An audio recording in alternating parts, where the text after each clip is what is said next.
tutti e benvenuti sul canale. Siamo qui oggi in realtà per una modifica che ho voluto creare per il cambio SHH Shifter.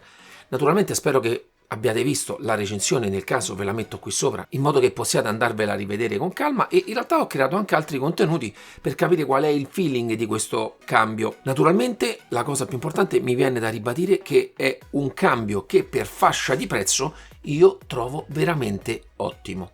Ma durante la recensione un aspetto che mi aveva lasciato un attimino perplesso era che per il passaggio dalla sesta alla settima o mettere la retromarcia, in questo punto tutto avvenisse in maniera molto liscia. Che cosa può capitare per questo motivo? Che per errore, per esempio, quando volete passare dalla quarta alla quinta, la mano vi spinga di più, superate quel punto di innesto e magari andate a sbagliare proprio la marcia. Con un pochino di pratica e giocandoci un bel po', piano piano si riesce a capire, si riesce a creare una sorta di memoria muscolare per non far avvenire questo, ma rimane sempre un discorso molto particolare. In molti cambi di fascia superiore l'innesto della retro o delle marce che stanno oltre quella che è la quinta e la sesta, ci sono dei piccoli sistemi per non far inserire, per non sbagliare. Finalmente sono riuscito ad avere un po' di tempo per creare una modifica molto carina anche per questo cambio. E il protagonista di questa modifica, ragazzi, è lui. È questa cosetta qua. Praticamente non è niente. Però l'esperienza che ho maturato nelle varie recensioni qui nel canale, un aspetto che ho capito è che nel feeling della maggior parte dei prodotti più innovativi, o almeno quelli che io reputo più innovativi, l'aspetto che dona dei feeling più belli sono delle profilazioni a cam, cioè quando c'è uno spostamento o movimento creato da un profilo che crea la possibilità di donare un feeling completamente diverso.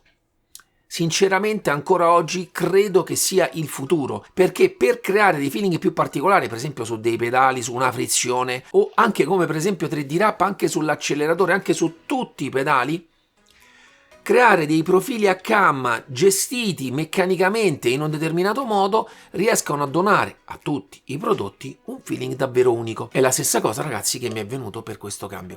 Io spero anche che i ragazzi di SHH Shifter vedano questo video, perché poi magari gli spiego come funziona e perché secondo me, implementato questo concetto direttamente in fase di creazione del prodotto, si può migliorare ulteriormente. Io in realtà non ci ho messo tantissimo tempo per crearla, perché volevo solo vedere se l'idea che avevo avuto quando ho avuto il cambio poteva realizzarsi, ed effettivamente così è stato. E vi faccio vedere subito il tipo di effetto.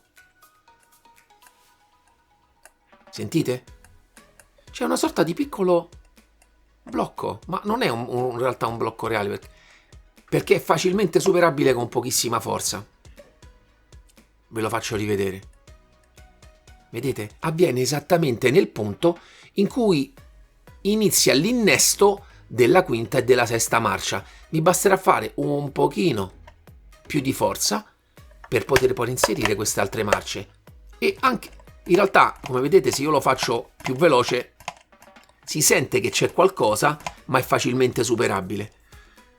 È un'implementazione carina, ragazzi, ve lo dico, sono rimasto anch'io sorpreso. Secondo me si potrebbe fare ancora meglio. Non ho tutto questo tempo da dedicare a quella profilazione per cercare di migliorarla. Spero vivamente di sentire i ragazzi di SHH Shifter e fargliela implementare direttamente, perché aumenterebbe, a mio avviso, di tanto il feeling del cambio, e anche l'aspetto meccanico, secondo me, avrebbe un bel incremento. E a questo punto, ragazzi, penso che sia diventato perfetto, perché ha un costo veramente molto basso, perché parliamo intorno ai 100 euro, poi dipende gli optional che ci montate, e ha un innesto davvero molto carino. Il fatto che adesso l'unico aspetto che a me aveva fatto un pochino storcere il naso, perché guarda, adesso ve lo faccio anche rivedere da qua, ecco, forse questa è l'inquadratura migliore per farvi vedere come precisamente si allinea l'innesto e il blocco si trovi proprio da questa parte, va a migliorare quello che era l'unico aspetto che a me ha lasciato un pochino perplesso. Ragazzi, non vi dico, questi sono i motivi per cui ho aperto il canale, per cui ho iniziato tutto. La mia grande passione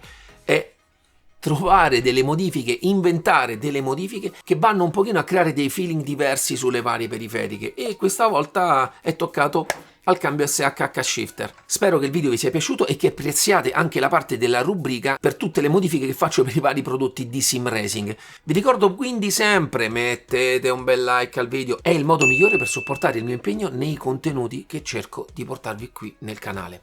Vi ringrazio, vi ricordo sempre quindi MDS Sim Parts, andatemi a cercare su Facebook, mettete un bel like anche lì e ci vediamo alla prossima review. Ciao!